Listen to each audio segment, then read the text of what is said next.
In this lecture, we'll properly get our score being displayed on our UI canvas. The last time we talked about canvas type elements was when we got our crosshair properly moving on our screen, but we didn't do too big of a deep dive on what a rect transform is and how to properly anchor that on our screen. So let's give you a further explanation on exactly what a canvas is. And if you press F on your UI canvas, it'll actually focus on this sort of weird white 16:9 aspect ratio rectangle in our scene view. You can actually even still move this crosshair like it's a normal game object on all the different 3D vector values. But most of the time, you're going to keep things exactly on the same Z value, especially if you're using just a screen space overlay canvas. If you actually toggle on the 2D option, you can actually get a bit of a better view on how this is going to look on your game view. So for example, let's actually create another element on our canvas, except instead of this time, we're not going to create an image, we're going to create a text element. So let's right click our UI canvas, find UI at the very bottom, and we'll create a text element, specifically this text-text mesh pro. Because this is the first time we're using Text Mesh Pro in this project, we'll need to import the TMP essentials, kind of like installing a package. If for whatever reason you didn't automatically get this pop-up, that's okay. Just go up to the window drop-down in your taskbar above, navigate to Text Mesh Pro, and then import TMP essential resources. We can also go ahead and import some TMP examples and extras. I think it'll even give us some additional fonts to play with as well. Let's make sure we also import that. With those two imported, we can just go ahead and close this window, and you can see that scrolling into our game view and our scene view, you now have this new text element directly on our canvas at the smack dab middle of our screen. Let's go ahead and rename this in our hierarchy to Scoreboard text. And using the same positional hotkeys, you can actually just move it around your canvas. You can actually even drag it outside of your canvas. But that'll start to scale things a little bit odd depending on if our game view is blown up or not.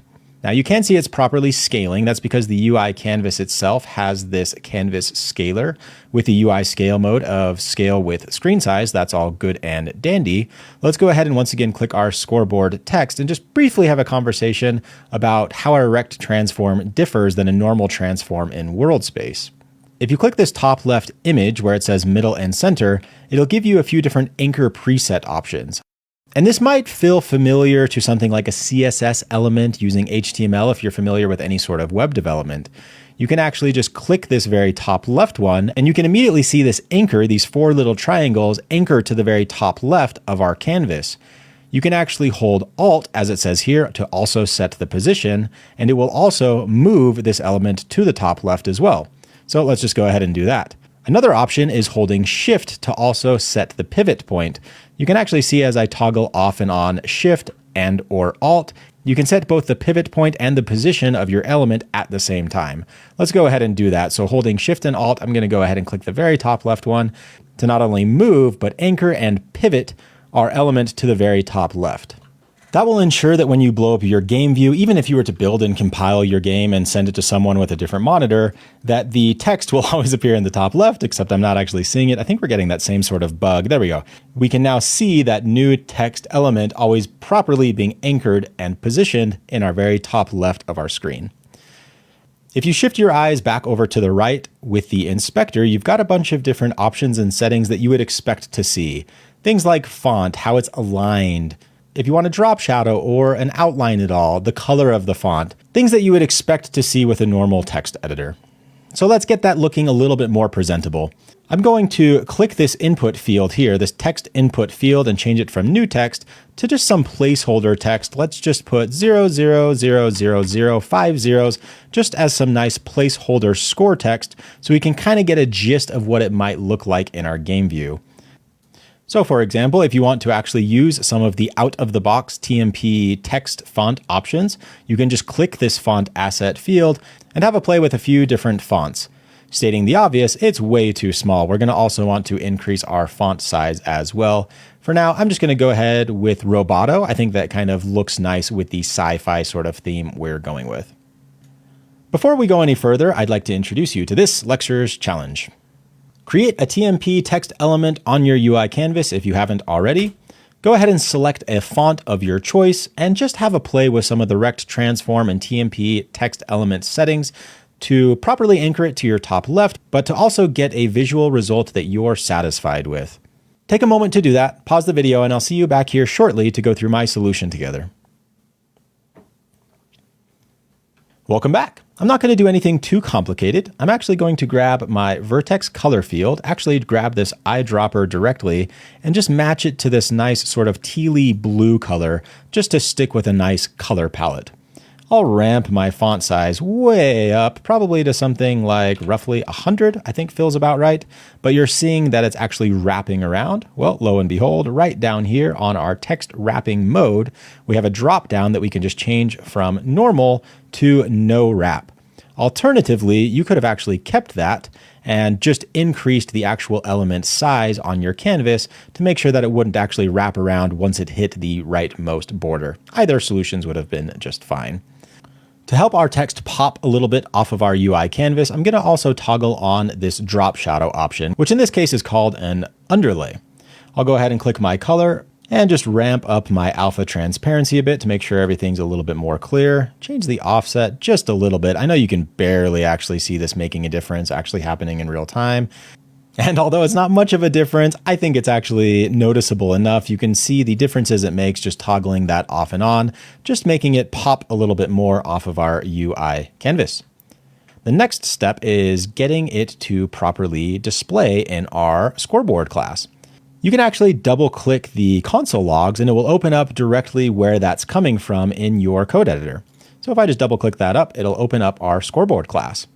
Instead of a debug.log, we can go ahead and just get rid of that. We'd like to use our TMP text element. So we're going to need to import the TMP Pro namespace. And then we'll also need a reference to that TMP text element. Let's create that as a serialized field that we can drop in. And we want to go into tmpro.tmptext. So we're going to actually use the TMP underscore text type. I'll admit sometimes that one can be a little bit tricky to remember. We can just go ahead and call that our scoreboard text.